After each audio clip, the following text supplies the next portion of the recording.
یہ داستان ہے اس بدبخت اور متکبر بادشاہ کی جس نے لوگوں کو خدائے عظیم کے خلاف بغاوت کرنے پر اکسایا۔ نمرود جو آسمان کے خدا سے جنگ کرنا چاہتا تھا، لیکن ایک کمزور مخلوق نے اسے کیسے ہلاک کیا۔ 3000 سالوں بعد جب نمرود کی لاش برآمد ہوئی تو اسے لوگوں سے کیوں چھپا دیا گیا؟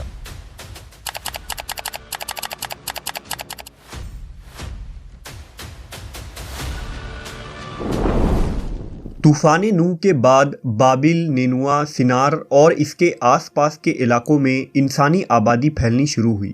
ان علاقوں پر حام بن نوح کی اولادوں میں ایک شخص پیدا ہوا جس کا نام کوش تھا۔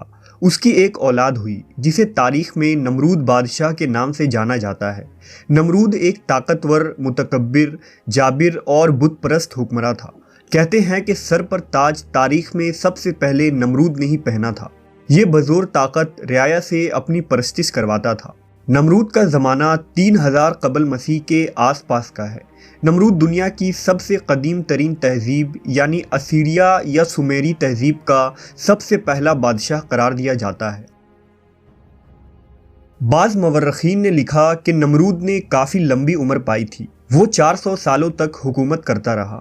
تاریخ میں نمرود کے متعلق بہت زیادہ معلومات نہیں ملتی ہے، لیکن ہر زمانے میں محققین نے نمرود کو تاریخ کے مختلف بادشاہوں کے ساتھ جوڑا ہے۔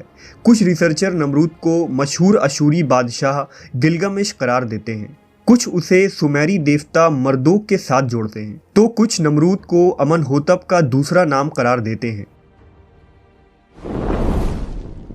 دراصل لفظ نمرود کے معنی ہیں باغی یا بغاوت کرنے والا۔ چونکہ نمرود نے خداوند سے بغاوت کی اور لوگوں کو بھی بغاوت کرنے پر اکسایا، اس لیے اسے نمرود کہا جاتا ہے۔ اسلامی روایتوں کے مطابق نمرود بابل کا بادشاہ تھا جو خدائی کا دعوے دار تھا۔ اسی زمانے میں اللہ نے حضرت ابراہیم علیہ السلام کو مبعوث فرمایا۔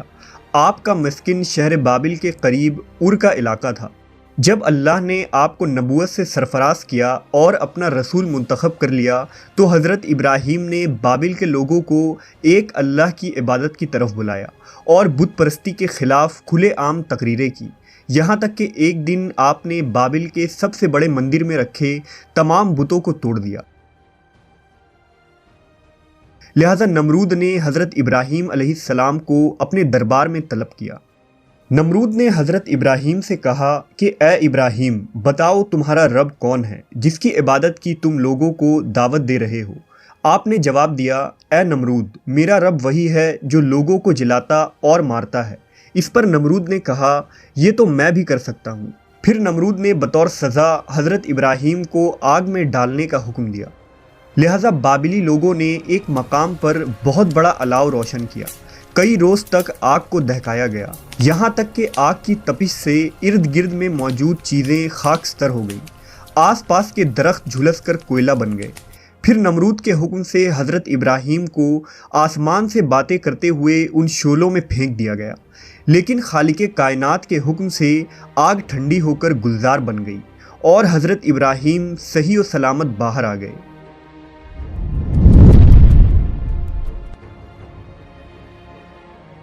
نمرود یہ منظر دیکھ کر پکار اٹھا کہ اے ابراہیم، واقعی تیرا خدا عظیم ہے اور اس قدر قدرت رکھتا ہے کہ اس نے تیرے اور آگ کے درمیان رکاوٹ پیدا کر دی۔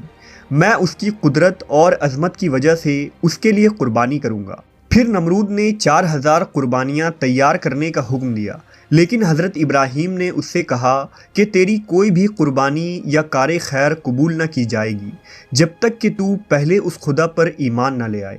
نمرود نے جواب دیا، اس صورت میں تو میری حکومت ختم ہو جائے گی اور میں یہ بات گوارا نہیں کر سکتا۔ بہرحال وہاں موجود کچھ عقل مند اور بیدار دل لوگ اللہ پر ایمان لے آئے۔ نمرود نے حضرت ابراہیم کو رہا کر دیا اور آپ شام کی طرف ہجرت کر گئے۔ پھر نمرود نے خدا کی تلاش اور آسمان کے خدا سے لڑنے کے لیے ایک بلند و بالا مینار کی تعمیر کروائی جو مینار بابل کے نام سے مشہور ہوا۔ کہتے ہیں کہ اس مینار پر چڑھ کر نمرود آسمان کے خدا کو للکارتا اور جب آسمان سے کوئی جواب نہ آتا تو وہ غرور و تکبر سے ہنستا اور لوگ اس کے آگے سجدہ کیا کرتے۔ آخر کار ایک دن ایک فرشتہ انسانی شکل میں اس کے دربار میں آیا اور اسے یکتا پرستی کی دعوت دیتے ہوئے اس سے کہا کہ اے نمرود، اس خدا سے ڈرو اور اس کی نافرمانی سے بچو، کیونکہ خدا کی قدرت اور طاقت تم اور تمہاری فوج سے کئی زیادہ ہے۔ اگر وہ چاہے تو تمہیں اپنی سب سے کمزور مخلوق کے ذریعہ ہلاک کر دے گا۔ اس موقع پر نمرود نے خدا سے مقابلے کا تقاضا کیا، لہٰذا فرشتے نے اسے اپنا لشکر جمع کرنے کے لیے 3 دن کی مہلت دے دی۔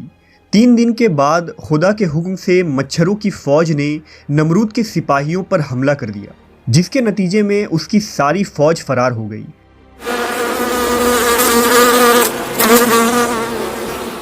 اللہ رب العزت نے ایک مچھر کو نمرود پر مسلط کر دیا جو ناک کے راستے نمرود کے دماغ میں داخل ہو گیا۔ نمرود درد کی شدت سے بے چین ہو گیا۔ جب وہ اپنے ہاتھ سے اپنے سر پر مارتا تو مچھر کچھ دیر کے لیے بیٹھ جاتا، یوں اسے بھی آرام ملتا۔ کہتے ہیں کہ جو شخص بھی نمرود کے دربار میں آتا تو نمرود اسے اپنے ہاتھ کا بوسہ دینے کے بجائے اس کے سر پر جوتے کے کئی وار رسید کرنے کو کہتا۔ نمرود کی یہ حالت 40 سال تک رہی اور آخر کار نمرود ذلیل و خوار ہو کر ہلاک ہو گیا۔ قدیم سمیری کتابوں اور یاسر کے صحیفے کے مطابق نمرود کی بیوی کا نام سمیرمس تھا۔ سمیرمس سے نمرود کا ایک بیٹا بھی تھا جس کا نام تاموس تھا۔ یہ لوگ شیطانی قوتوں کے زیر اثر تھے جنہیں کتابوں میں ناپاک تثلیث کہا گیا ہے۔ انہیں دیوتاؤں کے طور پر بابل اور سمیری لوگ پوجتے تھے۔ آج بھی دنیا میں مدر چائلڈ ورشپ موجود ہے جس میں مختلف شکلوں کی عورتوں اور اس کے بچوں کی پرستش کی جاتی ہے۔ سمیرمس نے نمرود کے مرنے کے بعد یہ دعویٰ کیا تھا کہ تموز نمرود کا دوسرا جنم ہے۔ سمیرمس لوسیفر یا ابلیس کی طرف سے بھیجی گئی ایک بدروح تھی۔ دراصل جب ابلیس کو خدا کے دربار سے باہر نکال دیا گیا تو اس نے زمین پر شیطان اور جنوں کی ایک عظیم فوج بنائی جو پہاڑوں، سمندروں اور جزیروں میں رہ کر اس کے اشارے پر کام کیا کرتے ہیں۔ ابلیس کے انہی چیلوں میں مادہ جنی، شیاطین اور خبیث بھی ہوتی ہیں جنہیں بابلی اور اشوری لوگ ابسون کہا کرتے تھے۔ طوفان نوح کے بعد ان مادہ ابسون نے انسانوں کے ساتھ رابطہ کیا اور ان سے تعلق بنائے۔ سمیرمس بھی ایک ابسون تھی جسے لوسیفر نے نمرود کی طرف بھیجا تھا۔ محققین کا یہ کہنا ہے کہ نمرود جس مینار بابل کی تعمیر کر رہا تھا اس کے پیچھے بھی سمیرمس ہی تھی جو اسے تمام کاموں کی ہدایت دیتی تھی۔ اسی مینار کے ذریعہ اس زمین پر شیطان کی پوجا کی ابتدا ہوئی اور شیطانی تنظیم وجود میں آئی۔ جب لوگ بابل سے نکل کر دوسرے علاقوں میں بسے تو الگ الگ زبان بولنے کی وجہ سے لوگوں نے سمیرمس اور اس کے بیٹے تاموس کو مختلف ناموں سے پکارا اور پھر ان کی بت بنا کر ان کی پوجا شروع کر دی۔ قدیم ایران اور یونانی کتابوں میں سمیرمس کو ایک دیوی کی حیثیت سے پیش کیا جاتا ہے۔ اس کے علاوہ اسلام کی آمد سے قبل مشرکین مکہ ہبل نامی ایک بت کی پوجا کیا کرتے تھے جو کعبے میں رکھا تھا۔ یہ ہبل تاموز ہی تھا، جبکہ مختلف اہل علم سمیرمس کو قدیم بھارت کی دیویوں سے بھی جوڑتے ہیں۔ نمرود ہی اس سرزمین پر سب سے پہلی حنوط شدہ لاش تھی جس کا ممی بنایا گیا تھا۔ دراصل سمیرمس نے لوگوں کو یہ عقیدہ پڑھایا تھا کہ نمرود دوبارہ جی کر اٹھے گا اور وہ ایک دن واپس آئے گا۔ دنیا کی پہلی ممی نمرود ہی تھا جس کی ممی ہزاروں سال تک دنیا سے روپوش رہی۔ 20ویں صدی کے شروع میں پوری فری میشنری آثار قدیمہ کے نام پر پورے مصر کا ریگستان چھان بیٹھی تھی مگر اسے تلاش کرنے میں ناکام رہی۔ آخر کار مصری آثار قدیمہ کے ماہر ڈاکٹر ظاہری حواس نے نمرود کا مقبرہ عین خوفو کے اہرام کے درمیان کھوج نکالا، لیکن سارے محنت کے بعد صرف یہ ملا کہ وہ ایک نقلی مقبرہ تھا اور اس سے ایک شاہی تختی ملی جس میں اسوری زبان میں نمرود کی اصل قبر کا پتہ لکھا تھا۔ اس تختی کی رہنمائی میں دوبارہ سے بابل کا رخ کیا گیا جو آج کے زمانے کا عراق ہے۔ اس وقت عراق پر صدام حسین کی حکومت تھی۔ عین 2002 میں جیسے ہی نمرود کے مقبرے کے آثار ملے تو پورے فری میسنری میں ہلچل مچ گئی۔ فری میسنری کو اس بارے میں مکمل علم تھا کیونکہ نمرود کی لاش ان کے لیے بہت اہمیت کے حامل تھی۔ سال 2003 میں جب امریکہ نے عراق پر حملہ کیا، اس میں نمرود کا مقبرہ ہی امریکی فوج کا اصل ہدف تھا کیونکہ فری میشنری کے مطابق نمرود ان کا مسیحا تھا اور وہیں سے اسے دوبارہ جی کر اٹھنا تھا۔